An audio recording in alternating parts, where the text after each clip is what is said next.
Welcome to another 5-minute religious education recap video. We're on the exam board Eduqas. We're doing a study of a world faith with a focus upon Judaism, and we're looking at the Jewish beliefs paper. This session is going to focus upon the Messiah, and I'm hoping you're going to be able to explain different Jewish beliefs about the Messiah.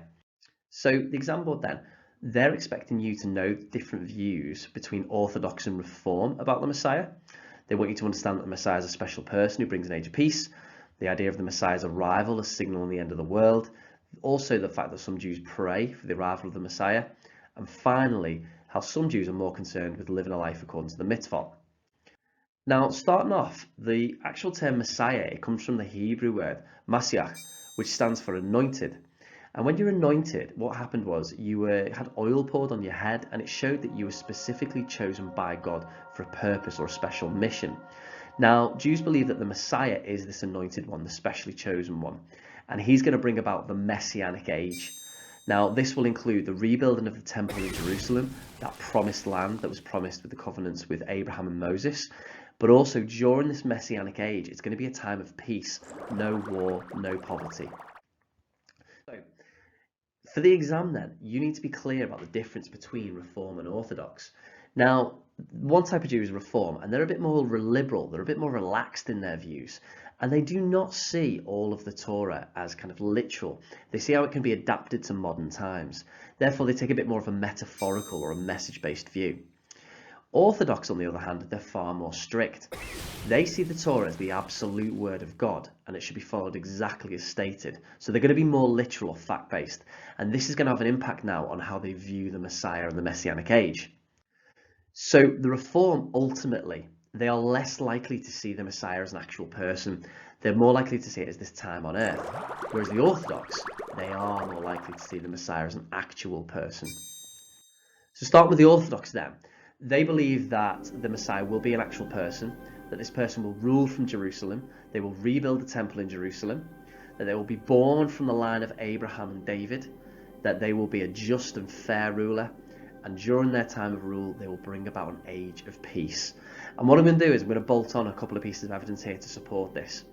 So first of all, Maimonides, a very famous Jewish rabbi, he made it quite clear that the Messiah is going to be a person. So that would support the Orthodox view that the Messiah is going to be an actual person.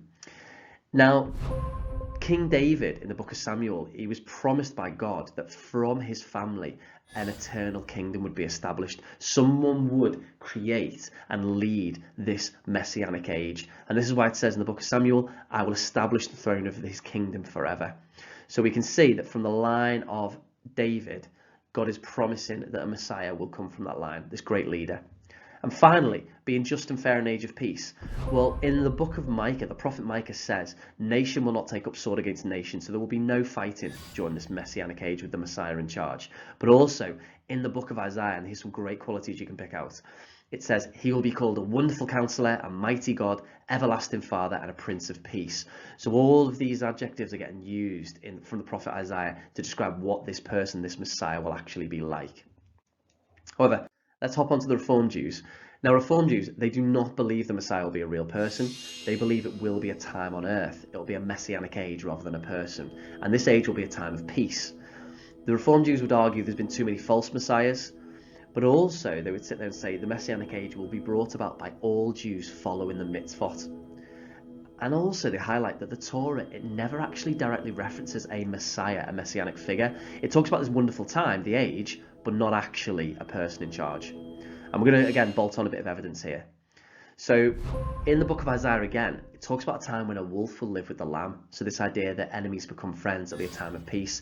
And again, I've just recycled that quote from Micah, nation will not take up sword against nation. Note there, it's about an age, not an actual person. It'll be a time of peace. Now, too many false messiahs. We'll take one example that you should know from an earlier paper, but Jesus of Nazareth would be considered a false messiah for Jews because he did not bring about this age of peace, that he did suffer and he was killed. That wasn't to be expected from the Messiah, that he was going to suffer and die. And finally, looking at this mitzvah, all you have to do here is bolt on a couple of commandments or teachings. So for example, the 10 commandments, by Jews following those, do not steal, do not kill, and following the other 603 mitzvah like kosher, they will help to bring about the Messianic age. Finally, the impact of the different views about the beliefs of the Messiah. Well, ultimately, what Reform will argue is that they believe you've got to follow those Torah teachings to bring about the Messianic age.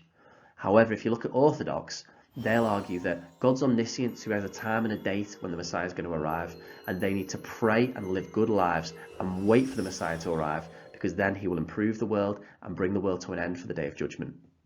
Whatever you're up to, have a look at this checklist. If you can link some of these key terms to beliefs about the Messiah, you've done a great job. Well done. However, if you want to push yourself a little further, there's some example questions on the board.